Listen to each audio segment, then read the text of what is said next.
उद्धव ठाकरे यांचा सध्या नाशिक दौरा सुरू आहे आणि आज नाशिकमध्ये ठाकरे गटाचं अधिवेशन पार पडणार आहे। त्यानंतर उद्धव ठाकरे हे संबोधित सुद्धा करतील। काल नाशिकमधील काळाराम मंदिरामध्ये उद्धव ठाकरे यांनी सहकुटुंब विधिवत पूजा सुद्धा केली। पक्षामध्ये फूट पडल्यानंतर ठाकरे गटाचं पहिलंच अधिवेशन आहे।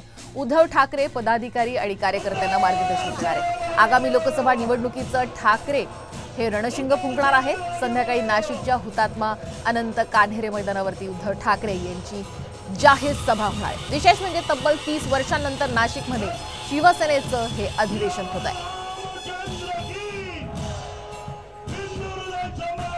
दरम्यान उद्धव ठाकरे यांचा नाशिकमध्ये दौरा कसा असणार आहे पाहूया ग्राफिक्सच्या माध्यमातून। सकाळी 10 वाजता हॉटेल रेडिसन ब्लू इथून उद्धव ठाकरे रवाना होतील।